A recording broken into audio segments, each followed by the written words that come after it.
To my channel. আজকে আরেকটি কবিতা, আমার লেখা কবিতা, যেটা আমি সবেমাত্র 1 ঘন্টা আগে লিখলাম। তো সেটাই মানে পড়ে শোনাচ্ছি তোমাদের।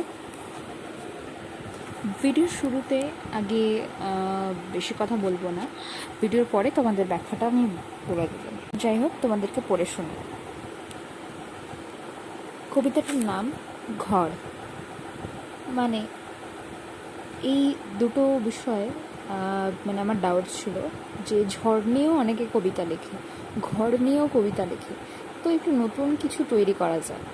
তো এমন একটা শব্দ তৈরি করেছি যারা বিশেষজ্ঞ এইসব কবিতা লেখালেখির ব্যাপারে, তারা আমাকে একটু ভুলটা শুধরে দেবেন যে এটা যদি ভুল হয়ে থাকে সেটা কমেন্ট বক্সে জানাবে।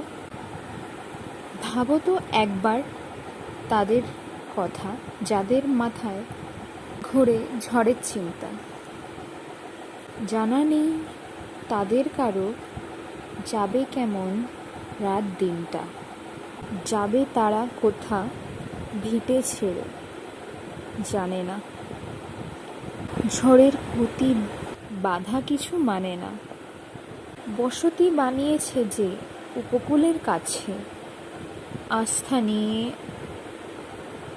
অনেকে সেই বসতিতেই আছে, দিন রাত জপ করে ভগবান বারবার, ঝড়ে না ভেঙে যায় তাদের ঘর সংসার। এক ভেটেতে গরু মুরগি, মাটির বাড়ি তাদের এই আস্থা, নেই যাওয়ার এসব ছেড়ে কোনো অন্য রাস্তা।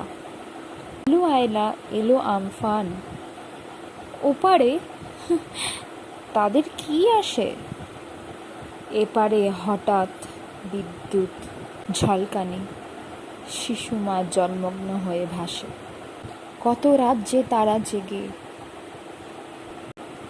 যে যেখানে ভিন্ন ভিন্ন, কয়েকখানি গেছে বেঁচে, হয়েছে বাকি বিচ্ছিন্ন।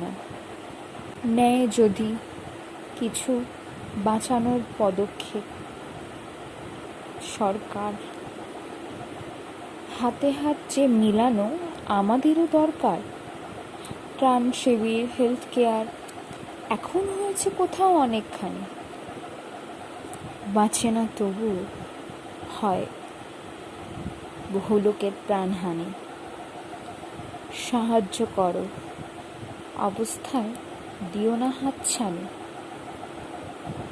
হতে পারতো আমাদের ভেবে দেখো একটুখানি। হারায় না সাহস তারা, যতই আসুক এই ঝড়, তৈরি করে এই ভিটেতেই নতুন সংসার ঘর। নমস্কার। কবিতাটি ভালো করে এখন সময় নেই, খুব অল্প সময় কবিতাটি তৈরি। আমি এরকমও অনেক কবিতা অল্প সময় তৈরি করে থাকি, তোমরা প্লিজ কবিতাটি পড়ো। এখানে অনেক লাইন যেগুলো আমি ভিডিওতে বলতে বলতে বানিয়েছি, তো সেগুলো এখানে লেখা হয়নি, তো আমি যদি ফ্রেশ করি অবশ্যই লিখব। আর তোমরা অবশ্যই জানিও যে এখানে কি ভুল ভ্রান্তি রয়েছে, কমেন্ট বক্সে আমি তোমাদের রিপ্লাই দেব। তো আর অনেক অনেক ধন্যবাদ এতক্ষণ এটাকে দেখার জন্য। যারা বড়রা আমার প্রণাম নেবে, লেখক লেখিকারা, তারা আমাকে অবশ্যই আশীর্বাদ করো যাতে আমি এরকম অনেক কবিতা লিখতে পারি, আর আমাকে সাপোর্ট করো। Thank you.